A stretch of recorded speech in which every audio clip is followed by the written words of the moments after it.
Hey everyone, in this quick tips video, I'm going to be showing you a few different ways that you can search the ManagementStudio database. Now I'm sure you'll be familiar with the search grid feature in the main toolbar that lets me look for a particular item very quickly. But what happens if I've got a list of items, maybe a list of users that I need to search for? Well, this is where the search database feature is really useful. We're looking at the user migrations module, but this concept applies to the other primary modules within ManagementStudio. So let's work through a few scenarios. I've been given a list of all the users in finance. These are their SAM accounts, and I need to search for these. So I'll go to search database, choose by SAM account, paste in the list, and hit search.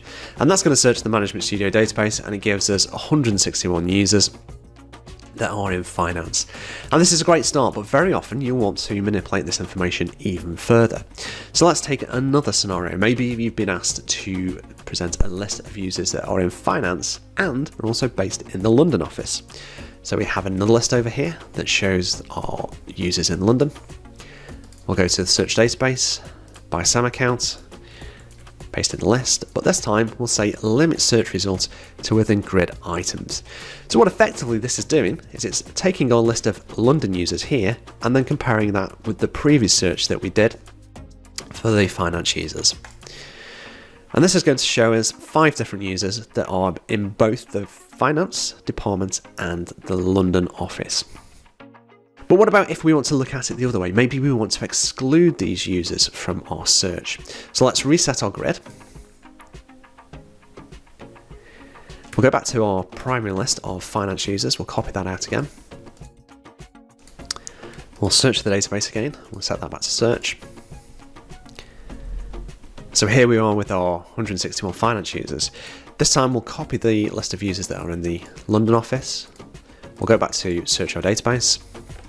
Paste that in, and this time we want to remove them from the list of grid items. So we did have 161, we've now got 156. It's removed those 5 users that are in both finance and the London office. And there's one more scenario that I want to show you. Sometimes maybe you want to combine different data sets. So let's go back and reset our grid. We'll choose our finance users first. And we'll search the database just for those users. Now in this case, we want a list of finance users and London office users. So I'm going to copy my list of London users here. We'll go to search database again. And this time I'll select the final option, add search results to grid items. And you'll see this will increase to 171 users. Now we did have 161 in finance, and obviously there were 15 in the London office just here. We've only increased by 10 because 5 of these users were already in finance. Hope you found that useful. If you've got any questions at all about how to search the database, don't hesitate to get in touch over at support.managementstudio.com.